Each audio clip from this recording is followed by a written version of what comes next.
Hey, what's going on, Northwest Georgia? Coach Joey coming in, your fitness coach and mentor. And I wanted to come in with a quick video today. And it's something that got brought up kind of in conversation the other day.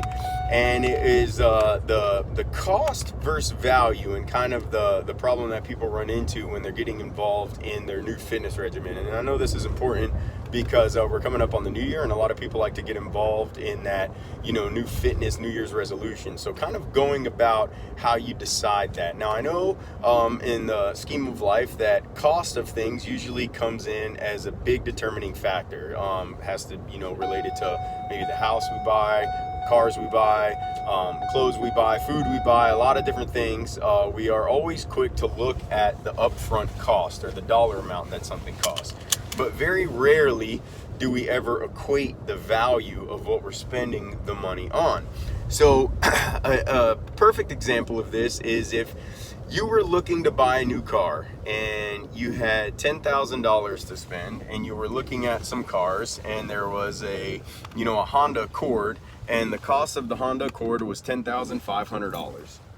And you tell the salesperson, well, my budget's only $10,000. There's no way that I can afford that. And they won't budge on the price. So most likely, you'll kind of walk away from the car and keep shopping. Now, if you take that exact same scenario, and let's say that there is a 2019 Mercedes-Benz S-Class that they're selling for $12,000. Now, your budget was $10,000. You made that very clear when you were shopping for the Honda. But I guarantee that if you had the opportunity to buy a brand new Mercedes S-Class for 12 grand and you only had 10 grand, that you would somehow be able to come up with the other $2,000, begged, borrowed, and stealed, whatever the case is. And the reason that the mindset changes at that point is because the value of that particular vehicle. So it no longer is an issue of whether you can afford something or cannot afford something. It now becomes an issue of there's such great value that you will do whatever it takes to make it happen.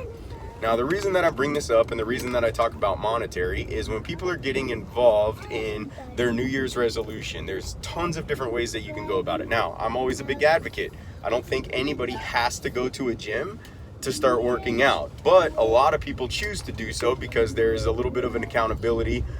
If it's something as simple as the fact that you're paying for it, and because you're paying for it, you're going to use it, or if you have a gym buddy, or if you have specific classes that you're going to. So when we talk about the gym and the distance in between, obviously you have something as simple as like a Planet Fitness where you pay your $10 a month, and then you have everything up to where you hire the best personal trainers in the business that could cost anywhere from $600 to $1,200 a month.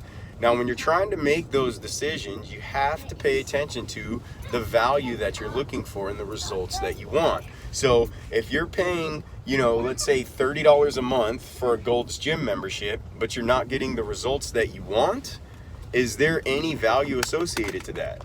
No. So you're spending $30 a month essentially on something that you don't want. People don't pay for gym memberships typically when they go to the gym. People are paying for the results that they want to achieve. The gym just happens to be the physical location. Now, those of you who know me, I'm pretty big into the CrossFit and the small group classes, and I think that's, a really good in-between because it gives you, a point of contact. You have coaches, you get some individual information and help on things, and that usually falls on the in-between. So this isn't a sales pitch to get anybody involved in CrossFit. This is more of a video to kind of give you a broader vision on making those kind of decisions for yourself. So you have to remember, when you're getting started at a gym, number one, what your goal is. And if you're not achieving that goal, is the value really there? Number two, whether you're spending $10 a month or whether you're spending $1,000 a month, if the goals that you're trying to reach or the results you're trying to reach aren't happening, then it's all a waste of money. So don't forget about that either. But just keep this in mind when you're shopping around for your new gym membership or whatever the case may be. What's up, Andy? High five. Is that you want to make sure that you're getting the value of the money spent, and then the cost doesn't become the determining factor. All right, you guys, so Coach Joey out. Hopefully we'll see everybody later on. Have a good one.